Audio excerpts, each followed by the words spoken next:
Well, Hey, Mark. hello, Solomon. How are you, sir? I'm very good. Very good. It's a pleasure to meet you. Pleasure to meet you as well. We're here today to we'll just jump right into it to talk about your new film.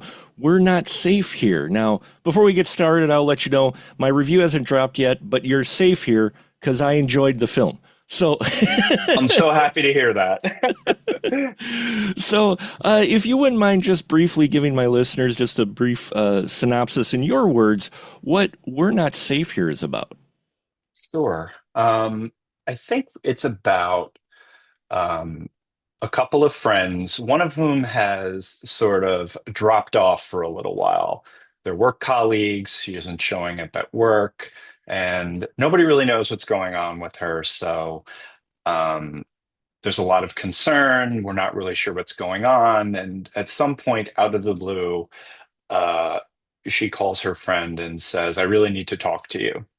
And the friend, who's going through her own problems and anxieties, like we all are, invites her in, expecting to hear, why have you been absent? And instead of the usual story, like, I had a sick parent, I have a sick relative, she begins to tell a story that is sufficiently detailed that about something that has been haunting her or hunting her entire life, to the point where our protagonist maybe is starting to think, do I really know this person? How well do I know my friend? Sure. And I think as the story goes on, and I think you know better than anyone, the story is a good part of the movie, right? Hmm. It's really this person kind of unburdening herself of a secret she's been keeping for a very long time. And what the movie is exploring is what hearing a story like that can do to you, and the dangers of what kinds of stories you do let in. Because we're surrounded with stories, right? I mean, they're everywhere, and we have to be very careful about the ones we let in, because they can haunt you. So I think that, in a few words, is sort of the basic plot structure of the movie. Well, especially with personal stories, how much do you share with your friends? Right. You And know, and we've all had the Mm. situation where, I mean, I've had good friends for decades, and every once in a while one of those friends will hit me with a fact or hit me with something that I never knew, and I Right. always find it so wild. Um, Nothing quite as intense as what unfolds in the movie, but it really is kind of it's one of those moments where I felt like there was really room for, like, to mine some drama out of that kind of a moment. Um, so that basically is what the movie is about. Well, and you're also exploring the idea of how you handle that news when your close friend tells you something like that. And Yep. that's what's kind of explored as well, which I thought was interesting, was like, oh, kind of shared trauma here, sort of, but it's like, how are you going to process that? And our main protagonist, Nita, doesn't exactly handle it, I think, the best way, but Nita is in a vulnerable state, has yeah. her own anxieties like all of us, right? But that is actually right on point. It's not just about you're listening, you want to be there for your Mhm. friend, but you're being thrown a lot of information at you, things that are shocking, things that are sometimes hard to believe, and how do you process that? How do you metabolize that?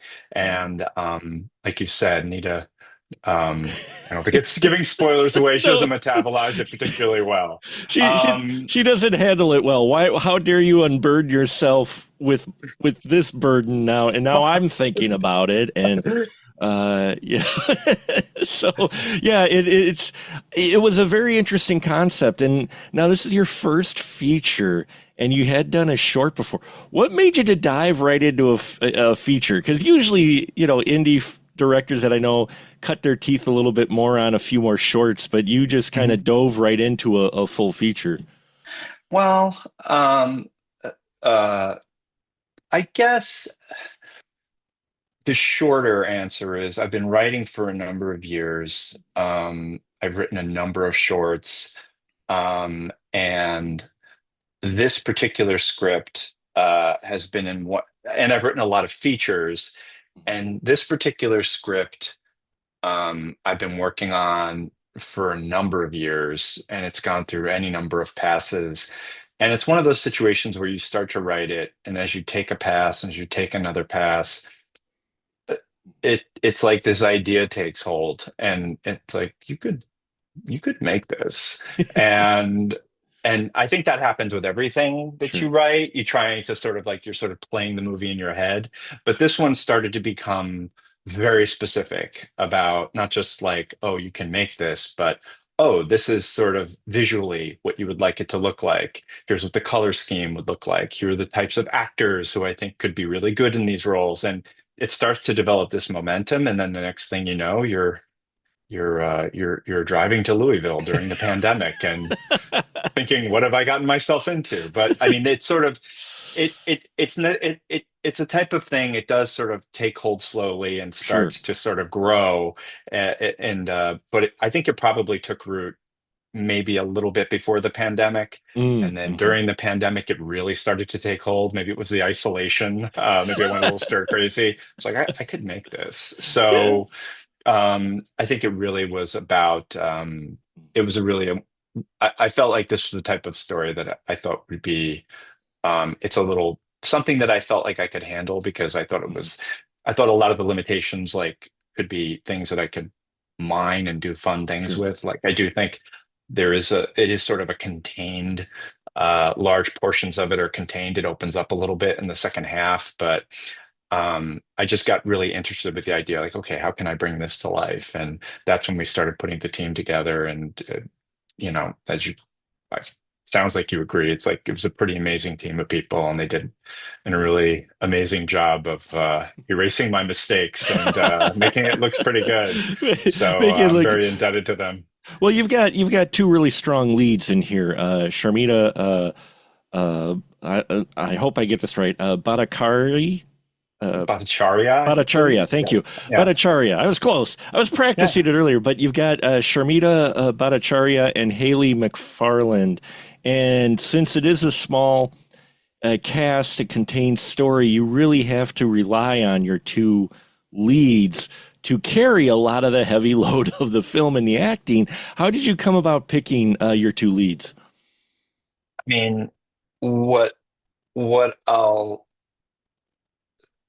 that was sort of a very interesting, exhaustive process. We went through a lot of different people, Sure. and when we, the casting part of it, we did go through some people, but and we did sort of, we were trying to be very careful about um, not just like how they approach, not just their lines, how they read them, how they projected Sure. them, thinking about like even just how they looked. And we really got incredibly, to be honest, we got incredibly lucky Hmm. with our two leads because um I I mean, and I know that we got lucky is an incredibly unsatisfying answer, No, but that's no, that's fine. Yeah. we really did like with because I think like with that story, they each of them had Haley had the tremendous Hmm. burden as an actor of having to project this very emotional, very long story, and Sharmita had like an equally difficult job of like having to kind of receive all of this information and sort of act against her, and they both did such an amazing job. Um, but we knew it was a challenge because this movie was really it it, it really was an attempt to do something like almost like a My Dinner with Andre, but like with Hmm. a horror vibe, Sure. and it creates a lot of pressure on the actors in a very contained environment to just hold the story between them. And I mean, they did an amazing job. They Yeah. really did, and Hmm. they were not only helpful in obviously the performance, but even with, you know, the story goes through a Hmm. lot of went through a lot of revisions and variations, and they were instrumental in like not just like helping to kind of really working with us on what parts worked, what parts didn't. There was a lot of editorial sort of work that went into sort of crafting the story the way it turned out, and they were instrumental to that. So they were just helpful on in every way, to the performance and to how it plays in the final product. And it does come across well. I mean, because you needed that chemistry and that connection with them for a lot of this. And one of the things I appreciated too with it being your first feature is you didn't, at least it didn't feel like you went past your as I say, your eyes were bigger than your stomach. Your ambition wasn't bigger than, say, your budget, because you have a couple locations, mostly characters. But what I loved is the sound design that you used, because this felt like an old haunted house story in many ways. Even though you kind of have that great shocking opening stinger, the majority of this film really relies on its environment and the sound design. And you went with post 237 with it. How closely did you work with them, and was that the intent all along? Was kind of make it the spookiness with the creaking doors and audio, because you didn't have a lot of special effects, but you had a lot of sound going on. Um, Post 237 is amazing. And they are amazing. They are geniuses, but it was very deliberate in working with them a sound, to creating sound and to shaping sound in a way such that it is almost like another character in the Right. movie, right? You kind of need not just the visuals, but obviously the visuals are contained. So the sound is really an opportunity to sort of um, lay the groundwork for either to foreshadow things or to sort of create a little tension in the moment, and to sort of sometimes play off against what the characters are Mhm. saying or how they're reacting. So um, that was something that even before we shot a single frame, we were talking pretty we had a lot of very, very involved conversations about what is the sound of this movie going to look like. So I know Post 237 appreciates it. I certainly appreciate that you are giving a shout out to the sound, because we worked a lot, and the folks at Post 237 worked very hard to create a specific character turn the sound into a specific character, and I think it really enhances the effects of the movie, not just moment to moment, but as a whole. It gives it a whole feeling, a whole weight to it, with the sound that you give with it, and I really appreciate it because I like all kinds of horror, but I really like old classic horror, and I like when indie films get creative because you're working with limited time and budget, so you can only do so much in a certain amount of time, right? Exactly. I mean, you kind of have to embrace it, right? You don't have billions of dollars to work with, but it's like the punk rock aesthetic of, all right, we will turn our limitations into strengths. What kinds of, we can take bigger chances. We can try to do something different. We can try to do something um, that it hasn't really been done before in this way. And we should not just like, we don't have to worry so much about well, this is a little different. In fact, we should lean into it. And I think Sure. that was sort of the sort of garage rock, punk rock sensibility we sort of brought to the production, and that just allows like something to do something like let's really push on the sound, Sure. right?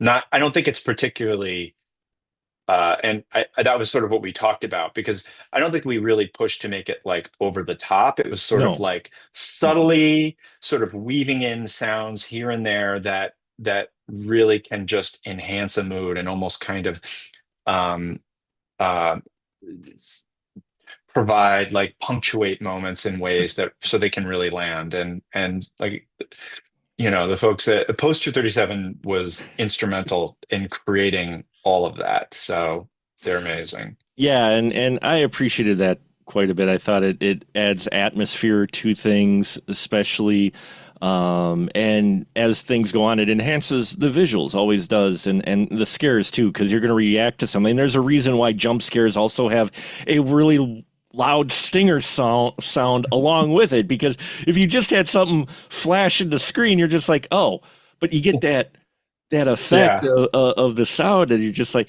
well, and for you in this one, you had the breathing, which was, you're doing some POV shots and you have breathing, and they're being spied upon by something, and that breathing, when you're that's all you can hear, and it's not exactly clear breathing, that's disturbing. Yeah. I mean, and it gives, we wanted to give a couple of effects. One is, um, and this was very intentional. One is there are a couple POV shots, and obviously with the breathing, that sort of lends itself to, oh, is somebody or is something here Mhm. in the house watching them? And then the other aspect of it, there are parts where it's not clear whether the house itself is almost like alive or Right. like possessed by something and watching them. And that, I think the both of those are sort of in service of, as the story begins to unfold, it feels like the story is almost acting like a spell and sort of conjuring Mhm. something. So what it tends to do is these moments, they kind of tend to raise the stakes a little bit, and to kind of ratchet up the tension as the story unfolds. And then that's what sort of leads, as you know, it's like sort of the second act when the story opens up a little bit and moves from the story to sort of like, what are the effects of the story Mhm. on the listener? So Yeah, and also along with the breathing, we do have some specters and some vision of folks in pillowcases. Now, I'm going to give. How hard was it to get a flowered pillowcase bloody? Because usually people go with the plain pillowcase, so you get the blood like really there right away. But you're using flowered pillowcases, which I thought was cool. But also, I'm like, oh, that had to be a bit of a challenge. we you have no idea how difficult. It's one of those decisions we actually had a number of different pillowcases, and Mhm. the look is, I didn't want something that was like super plain. Right. I wanted something that was, and the production design, Casey Creek and the production designer team that we had, we all were kind of like, we all sort of like had a number of pillowcases that we had sort of been looking at, Sure. and we all decided, no, we want something that looks floral. It's a little faded. It's a little old. Um, and we found one. The problem became uh, that we needed multiple pillowcases for various Sure. scenes, and this was a very specific, very this is a very specific pattern. So I it became, is my movie going to founder because I can't find another one of these pillowcases? I did, Sure. and it took Yeah. some doing, and I really want to thank the good folks at Etsy for making that happen, because this was apparently a very old discontinued pillowcase, and if I had known, I think I own every copy of that pillowcase now. So but we had enough. We got what we needed to get the job done. So, Sure. um, but we just thought that particular kind of pillowcase was Mhm. a little bit more. It's it's older. It's a little more out of style, and it adds a little more visual interest. So that's why we went with the floral pattern. And for me, it implies hominess. Whereas Yeah, if you have like a plain pillowcase, that's more serial killer, like straight up standard, like plain, yeah. But when it's pattern, you're like, that looks like it was taken off of someone's actual pillow in their home and put. correct. And it's like the other, right, that's exactly right. And also what we were trying to do is, obviously it doesn't look like a pillowcase that would be in a home today. It looks like something Right. to be in a pillowcase like your grandma's house, and it's grandma's pillowcase. And that kind of relates to the story, sort of events in the story kind of unfolding maybe decades ago and a Sure. long time ago. So it sort of helps to sort of age the story a bit in certain moments. And speaking of props, as I said, not a huge amount, but the ones you use are effective. Whose job was it to make the notebook?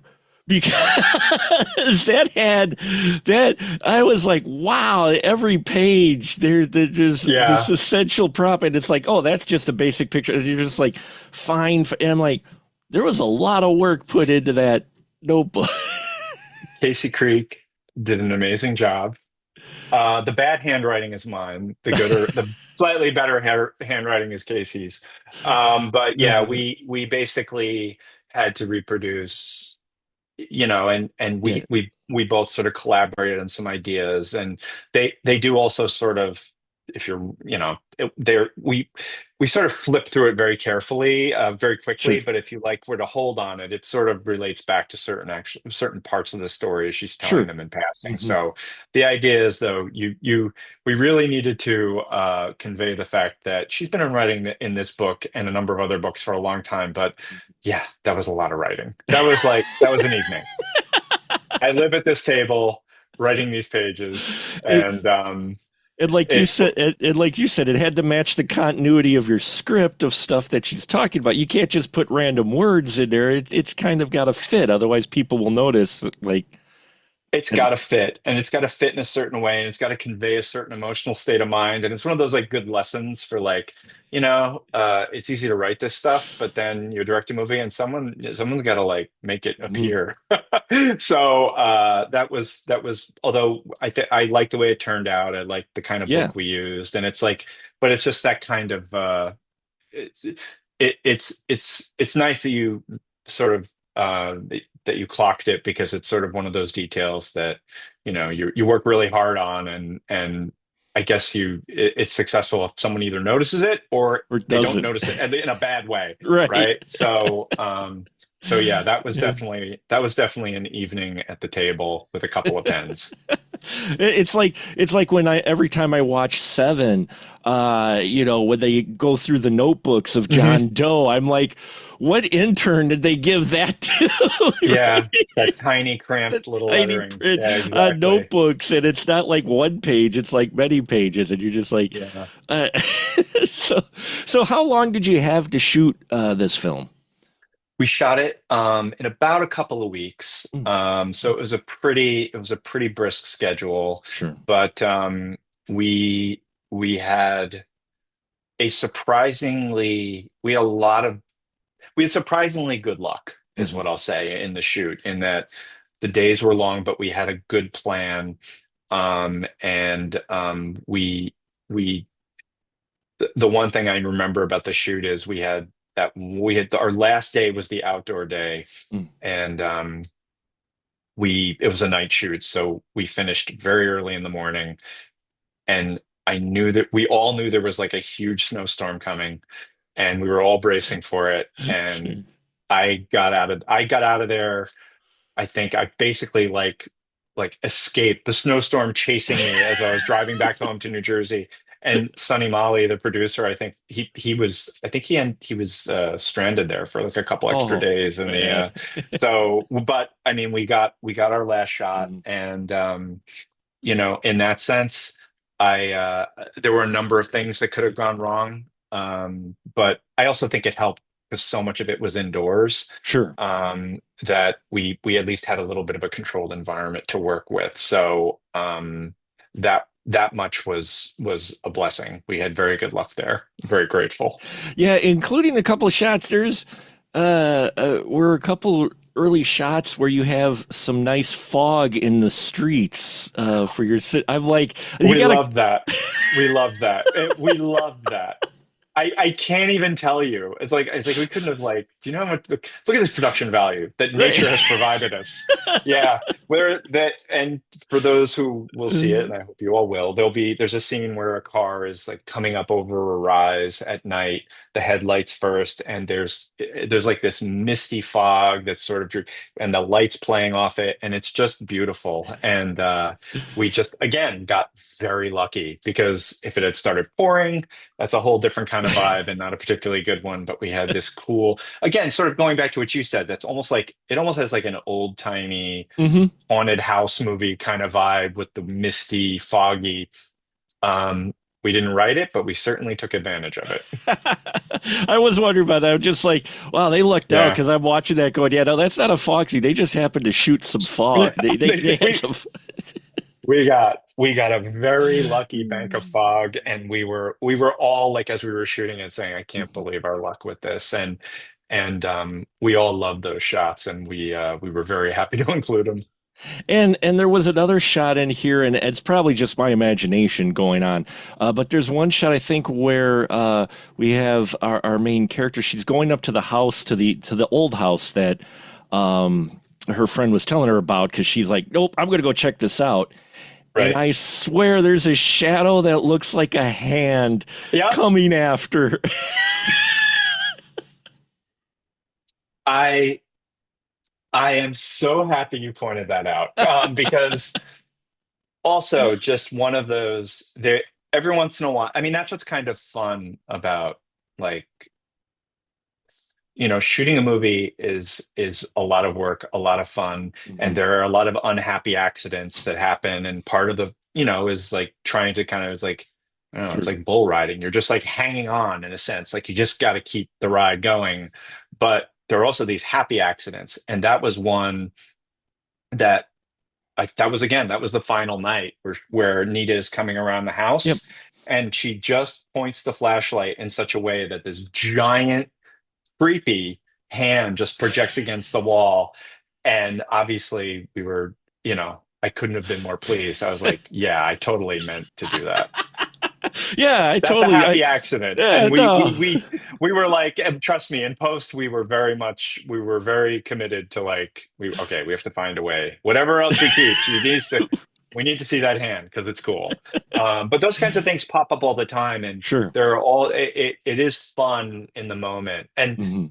what I'll say is that, like, it as a you start off I started off as writing, and what I find in so much fun about the actual making of the movie is it's just writing. The writing Right. doesn't stop. You're writing as you're shooting the movie. You're writing in the editor bay. You're just it's all writing, you're just writing with different materials. So that's a moment where it's just like a happy accident on the page, or like you see that and you think, all right, God is smiling upon me. I will take advantage of this, we're right? gonna And we're gonna work this in there some way, shape, or we form. will, right. I will use a shoehorn if I have to. I will try to find a way. And Yeah. you know, I guess one of my final questions would just be, what made you want to get into this? What influenced you that said, "Hey, you know what? I want to make indie film," because I go to every indie filmmaker and they're like, "Do anything else but this." I, yeah, I mean, I think you make a film like this because you love the genre, Mhm. right? And you love horror movies. I grew up on horror movies. Yep. The movies I love the most and the movies that stuck with me are horror movies. I love horror as a genre because I think horror is sort of a place where, you can try and do different Mhm. things, and there's always like a receptiveness to it. And I just think it's fun. Again, I think it's an opportunity to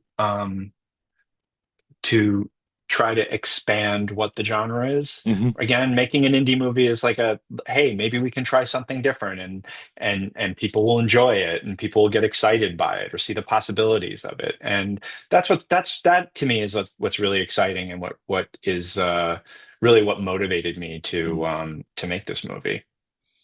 And it is very effective. You could see the influences of the other horror films. Like I said, it felt a bit, it had the classic horror feel to it, and I appreciate that because you didn't try too hard. Don't get me wrong. I love the fact people want to make films because I will watch them. I love indie cinema, Yep. but I have watched a few films in my days where the indie filmmaker tried to do too much. Yeah. It's one of those things where I really appreciate what you did in here because I think it's a very effective film. And I think it's a lot of fun to watch, especially for horror fans. And yeah, I think it'll find its audience if nothing else. You've got the internet. If nothing else, you have an internet. Hopefully, you reach a wide group of people. A lot of people get eyes on it. But I think the internet provides a way for you to find that audience a little bit more than it used to be with indie films, for sure. Yeah, I mean, I think with the thing like this, and I think really kind of the goal is to not try to overdo it, to let the Mhm. story kind of lead. And let the story kind of unfold without trying to Sure. manage it too much. So, but we think we're really proud of it. We think it's a great movie, and we think people will be excited by it. And yeah, we think one way or another it'll find its audience, and that's what's great about horror, because Hmm. horror fans will always want to try something different, something that's maybe, They try, always hey, this, yeah, they they al- they they they always show they up. tend to yeah, they show up, they find a way. They'll take a chance on something a little different, or something that's Mhm. like trying a different approach, and so we're excited about it, and we hope Yeah. people enjoy it. Well, I'm excited about it too. And yeah, you'll definitely, horror fans will consume anything horror, for sure. And this is one of the better indie films I've watched recently. Very effective. And I think you've got a winner on your hands here. And hopefully, it has continued success. Yeah, I'm hoping many people see it. So check it out. Check out Solomon Gray's film, folks. And yeah, any a final word on to the audience? What you'd like to maybe see them get out of it? No, just check it out. I believe it opens on Friday. Please check it out, and I think it'll be a fun, entertaining movie, Mhm. and we're just excited. And Mark, I really appreciate you taking the time to talk to me. You bet. And it's been a pleasure. And yeah, in your next project, love to have you back and talk to you again for sure. Absolutely, I appreciate you, Mark. Fantastic. Take care.